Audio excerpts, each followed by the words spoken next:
I always thought if life wants to screw you over, it does it with style and flair. But even I didn't expect the circus it threw at me. My name is Christian. I'm 35. Right now, I'm a successful bank manager in Seattle.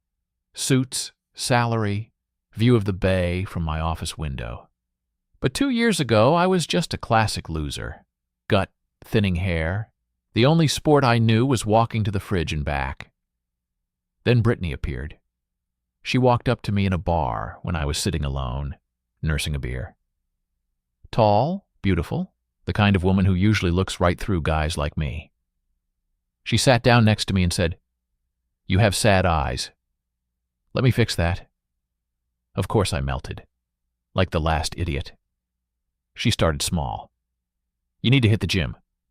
Then, "Stop eating junk." Then, "Let's try rock climbing." I, like an obedient puppy, did everything. Dropped 25 kilos, went to the gym 6 times a week, climbed rocks, even though I was terrified of heights. My colleagues started saying, "Wow, Christian, you're a different person." I was proud. I thought, she loves me. She was just winning a bet. I found out by accident. I stayed late at the office once, needed to grab some documents. The secretary had left, her laptop was still open. I walked over, the screen was glowing. Messages, with Brittany. I read them. My heart stopped. She wrote to my boss, "Keep pushing him. He's almost ready. Bet with Stacy ends in 6 months, I need him promoted." He replied, "Anything for you." I sat in the dark office and quietly laughed. Not from joy, from how gullible I'd been. But the best part came next. To win the bet, she didn't just make me work out. She slept with my boss, to get him to promote me up the ladder. Because the process needed speeding up. I didn't make a scene. No yelling, no calls, no texts. I just kept living, like nothing happened. Mornings, I made her coffee. Evenings, I asked how her day was. She smiled, kissed my cheek, talked about her tough workout. I nodded. Inside, I was boiling, but on the outside, silence. I waited. I didn't know exactly for what, but I felt the moment would come. It came a month later, her birthday. She wanted a big celebration, restaurant, friends, a slideshow of our life together. I said, "Of course, baby. I'll handle everything myself." She lit up, kissed me, said, "You're the best." I smiled. That evening before the party, I sat at my laptop.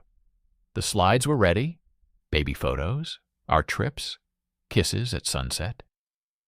I opened the personal folder. There were other photos. I found them by chance when she left her phone unlocked. Her and the yoga instructor, after class in the studio, at his apartment, in the car. I didn't cry. I just dragged them into the slideshow folder, rearranged the order, set the music, the same gentle melody we danced to at our engagement. The evening went perfectly. Guests laughed, raised toasts. She glowed, in a white dress, crown on her head. Time for the slideshow. Lights dimmed. First photo on the big screen, her at 5, pigtails. Everyone cooed. Then our first trip together. Then a kiss on the beach. Then, her and him, in the studio. Guests went quiet. Then another, at his apartment. Then in the car. The music kept playing, that same tender melody. I watched her face. It slowly drained of color. Lips trembled. She turned to me, eyes full of horror. I didn't smile, just looked. Guests started whispering. Someone coughed awkwardly. Someone turned off the projector.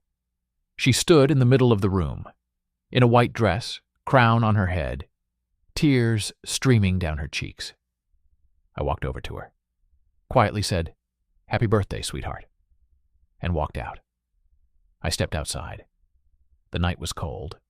Got in the car and drove. Didn't know where. Just drove. Phone buzzed, her calls, Friends' messages.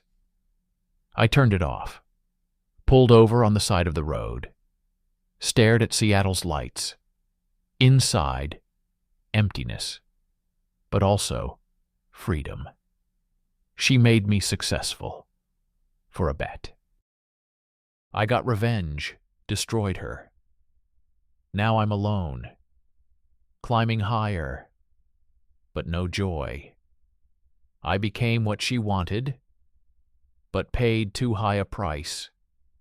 She lost everything: reputation, friends, me. I lost the illusion. But I'm breathing. And that's the main thing. Would you have forgiven her?